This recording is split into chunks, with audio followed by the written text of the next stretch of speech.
Okay, അപ്പോൾ നമ്മൾ ഇന്നത്തെ ഒരു ചർച്ച എന്ന് പറയുന്നത് എന്താണ്, how to reduce periods pain. അപ്പോൾ എന്താ നമ്മൾ ഈ പറഞ്ഞ ഗേൾസിനൊക്കെ അപ്പോൾ എന്താണ് ഈ ഒരു പീരീഡ്സ് കാരണം ചിലപ്പോൾ വല്ലാതെ ഒരു അൺകംഫർട്ടബിൾനെസ്സും ഒരു പെയിനൊക്കെ വരാറുണ്ട്.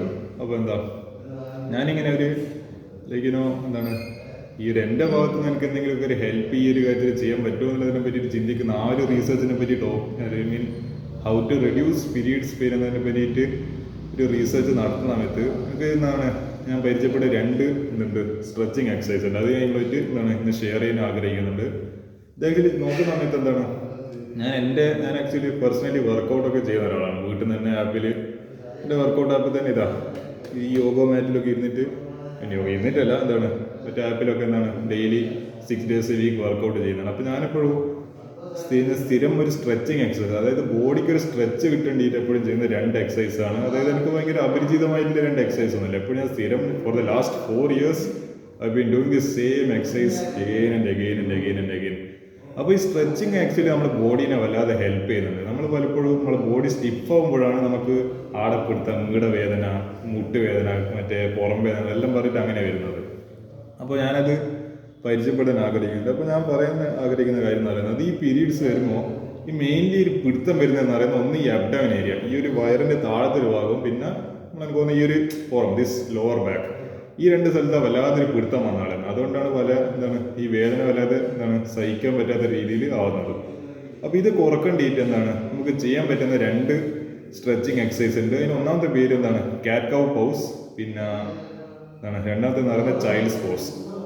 അപ്പോൾ ഇത് ആക്ച്വലി യോഗയായിട്ട് ബന്ധപ്പെട്ടിട്ട് രണ്ട് ഇതാണ്. ഞാൻ ആക്ച്വലി പക്ഷേ എൻ്റെ വർക്കൗട്ടിൽ മൈ ഡെയിലി കാർഡിയോ എക്സസൈസിൽ ഞാൻ എപ്പോഴും ചെയ്യുന്ന രണ്ട് സ്ട്രെച്ചിങ് എക്സസൈസ് ആണ്, to make sure that my body doesn't get stiff.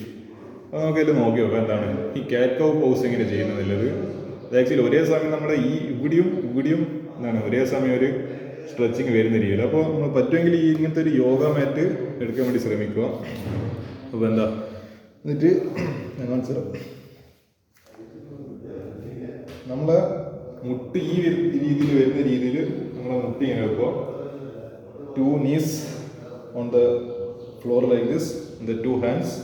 നമ്മളൊരു ഇങ്ങനെ പറയാം, നമ്മളൊരു ചെറിയ കുഞ്ഞനല്ലോ നടക്കാൻ തുടങ്ങുന്ന മാതിരി ആ ഒരു പോസിൽ പരമാവധി നമ്മുടെ ബോഡി ഒരു സ്ട്രെയിറ്റ് ആക്കി വെച്ചുകൊണ്ട്, പിന്നെ നിങ്ങൾ പറ്റുമെങ്കിൽ എന്ത് ചെയ്യുക, ഒരു ടൈമർ പറ്റുമെങ്കിൽ നല്ലതാണ്. ഒരു 30 seconds to 1 minute എല്ലാം ഈ സ്ട്രെച്ചിങ് ചെയ്യാവുന്നതാണ്. എൻ്റെ പിന്നെ ആപ്പിൽ ഡയറക്റ്റ് ടൈമർ ഇല്ലാണ്ട് എനിക്ക് പിന്നെ വേറെ ടൈമറൊന്നും വെക്കേണ്ട ആവശ്യമില്ല. അതിൽ തന്നെ 30, 29, 20 എന്നും പറഞ്ഞിട്ട് ഇങ്ങനെ ടൈമർ ബാക്കോട്ടേക്ക് പോയിക്കോളും. അപ്പോൾ ഇത് ടൈമർ പറ്റുമെങ്കിൽ വെക്കുക മറ്റേ ഫോണിൽ. എന്നിട്ട് ഈ ഒരു പോസിൽ നിൽക്കുക. How to start the exercise.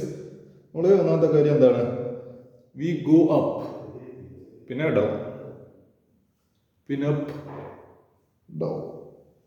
പരമാവധി താഴെ വേണ്ടി ശ്രമിക്കുക. അതായത് ഇവിടെ ആ ഒരു സ്ട്രെച്ച് ഇവിടെ അറിയണം. അന്നേരം ആ രീതിക്ക് നമ്മൾ പരമാവധി താഴെ വേണ്ടി ശ്രമിക്കുക.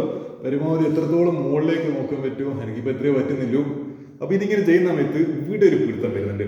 ഇങ്ങനെ താഴെ പോകുന്ന സമയത്ത് ഈ വയറിനെ ഉള്ളൊരു പിടുത്തം നല്ലൊരു സ്ട്രെച്ച് വരുന്നുണ്ട്. ഇത് നിങ്ങൾ മുകളിൽ നോക്കുന്ന സമയത്ത് ഈ ഒരു അത് നിങ്ങൾ ഞാൻ വെറുതെ പറഞ്ഞോണ്ട് മനസ്സിലായി. ഇങ്ങനെ മുകളിൽ നോക്കുമ്പോൾ ഈ ലോവർ ബാക്ക് ഇവിടുന്ന് ഒരു പിടുത്തം വരെ ഒരു പകുതി ഒരു സ്ട്രെച്ചിങ് അറിയും. ഇതിന് ആക്ച്വലി കാറ്റ് കൗ പൗസ് എന്ന് പറയുന്നത്. നമ്മളൊരു ഒരു പശുവിനെ പോലും, പിന്നെ ഇങ്ങനെ മറ്റേ പൂച്ചേനെ പോലും, പൂച്ചേനൊക്കെ മുകളിലേക്ക് നോക്കുന്നത്, മറ്റേ ഈ കൗ എന്ന് പറയുന്നത് താഴേക്ക് നോക്കുന്നത്. അതാണ് ഇതിനെ കാറ്റ് കൗ പോസ് നേരം പേര് വരാൻ കാരണം അതിൻ്റെ ഒരു ആക്ഷൻ ഇങ്ങനെ അനുകരിക്കുന്നുണ്ട്. പരമാവധി ഒരു 30 seconds ചെയ്യാൻ വേണ്ടി ശ്രമിക്കുക. ഇത് ചെയ്യുമ്പോൾ തന്നെ ഈ വയറിൻ്റെ മുകളിൽ സ്ട്രെച്ചിങ് ചെയ്യുമ്പോൾ മസിൽസ് കുറച്ചും കൂടി ലൂസ്, ഈ മസിൽസൂടെ ടെൻഷൻ പിടിച്ച്, അതായത് ഒരു നമുക്കറിയുന്ന ഒരു ചങ്ങലൊക്കെ പിടിച്ചു വലിച്ച മാതിരിയാണ്. അപ്പോൾ അന്നേരമാണ് പലതരം വേദനകളും പലതരം അൺകംഫർട്ടബിൾസും വരുന്നത്. എനിക്ക് പലപ്പോഴും ചില സമയത്തെല്ലാം വല്ലാതെ പുറം വേദനയെല്ലാം വരുന്ന സമയത്ത് ഞാൻ ഈ സ്ട്രെച്ചിങ് എക്സസൈസ് ചെയ്യുക. I always do some kind of light stretching so that my body doesn't become stiff. ഇത് രണ്ടാമത്തെ എക്സസൈസ് എന്ന് പറയുന്നത് ചൈൽഡ്സ് പോസാണ്. അപ്പോൾ നമ്മൾ എന്ത് ചെയ്യുക, പറ്റുമെങ്കിൽ യോഗ മാറ്റ് അല്ലെങ്കിൽ എന്തെങ്കിലും ഒരു പായോ അങ്ങനത്തെ എന്തെങ്കിലുമൊക്കെ സാധനം ഉണ്ട് നല്ലത്. ഈ ഒരു പോസിൽ എന്ത് ചെയ്യുക, നമ്മൾ യോഗ ഇരുന്ന മാതിരി ഇരിക്കുക, ദിസ് പോസ്.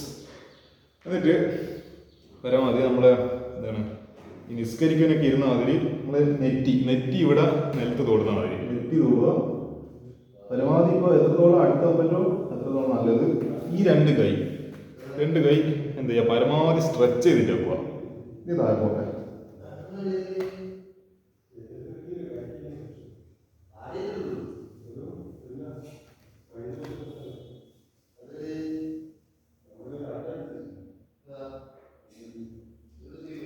ഓക്കെ, ഇതുവരെ എന്ത് ചെയ്യുക, ഒരു 30 മിനിറ്റ് ചെയ്യാൻ വേണ്ടി ശ്രമിക്കുക. അല്ല 30 മിനിറ്റ് എന്ന് പറയുന്നത് 30 സെക്കൻഡ്. അപ്പോൾ എന്ത് ചെയ്യും, നിങ്ങൾ പരമാവധി കറക്റ്റ് ടെക്നിക്ക് വെച്ച് ചെയ്യുകയാണെങ്കിൽ ഞാൻ പറയല്ലോ അപ്പർ ബോഡി മൊത്തം. അപ്പർ ബോഡി എന്ന് പറയുന്നത് ഈ ഒരു ഭാഗം മുതൽ ഇവിടുത്തം വരെ നമ്മളെ ഈ ഒരു കംപ്ലീറ്റ് ഈ തല വരെ വരുന്ന ഭാഗത്തിനാണ് അപ്പർ ബോഡി എന്ന് പറയുന്നത്. ഇവിടുന്ന് ലോവർ ബാക്ക് മുതൽ നമ്മളെ കാല് വരെ ഭാഗത്തിനാണ് ലോവർ ബോഡി എന്ന് പറയുന്നത്. അപ്പൊ ഇങ്ങനെ ചെയ്യുന്ന സമയത്ത് കംപ്ലീറ്റ് നിങ്ങൾ കറക്റ്റ് രീതിയിൽ ചെയ്യണമെങ്കിൽ ഇവിടുന്ന് മുതൽ ഇവിടുത്തം വരെ ഒരു കംപ്ലീറ്റ് നമ്മളെ അപ്പർ ബോഡി മൊത്തം സ്ട്രെച്ച് ആയി കിട്ടും. കൈയും നമ്മളെ ഈ ഒരു മസിൽസിലെ ഈ ഡെൽറ്റോയിഡ്സും പിന്നെന്താ നെക്കും ഹെഡും എല്ലാം എന്താണ് കംപ്ലീറ്റ് ഒരു ഇതാവുന്ന രീതിയിലും സ്ട്രെച്ച് ആവുന്ന രീതിയിൽ. അപ്പോൾ ഇതാണ് നിങ്ങൾക്ക് ചെയ്യാൻ പറ്റുന്ന 2 സ്ട്രെച്ചിങ് എക്സസൈസ് എന്ന് പറയുന്നത്. ഞാൻ പിന്നെ ഇതിങ്ങനെ റിസർച്ച് ചെയ്യുന്ന സമയത്ത് പെട്ടെന്നുണ്ട് ഇത് ഞാനിപ്പോൾ സ്ഥിരം ചെയ്യുന്ന എക്സസൈസ് ആണല്ലോ, സ്ഥിരം ചെയ്യുന്ന ഒരു കാരണം I have been doing this for the last 4 years, so I know how to do this. I been ആലോചിച്ചോക്കണം എല്ലാ ദിവസവും കഴിഞ്ഞ 4 കൊല്ലമായിട്ട് ഒരേ എക്സസൈസ് ചെയ്യാന്ന് പറയുമ്പോൾ ഞാനിത് ലെവലിലെക്കുന്നത്. അപ്പോൾ I been do this for the last 4 years and my body feels as fresh as new. എന്താണ് അപ്പോൾ ഇതാണ് നിങ്ങൾക്ക് ചെയ്യാൻ പറ്റുന്ന 2 ഈ പറഞ്ഞ എക്സസൈസുകൾ എന്ന് പറയുന്നത്. ഇത് പരമാവധി ചെയ്യാൻ വേണ്ടി ശ്രമിക്കുക. എന്ത് ചെയ്യുക, നമുക്ക് പരമാവധി എക്സാമിന് നല്ലൊരു പെർഫോമൻസ് കാഴ്ചവെക്കുന്നുണ്ടെങ്കിൽ നമ്മളെ ഹെൽത്ത് റിലേറ്റഡ് ആയിട്ടുള്ള ഇഷ്യൂസൊക്കെ നമ്മൾ എന്ത് ചെയ്യണം, കറക്റ്റ് അതൊരു നല്ല രീതിയിൽ ഇത് പോകണം. That's all.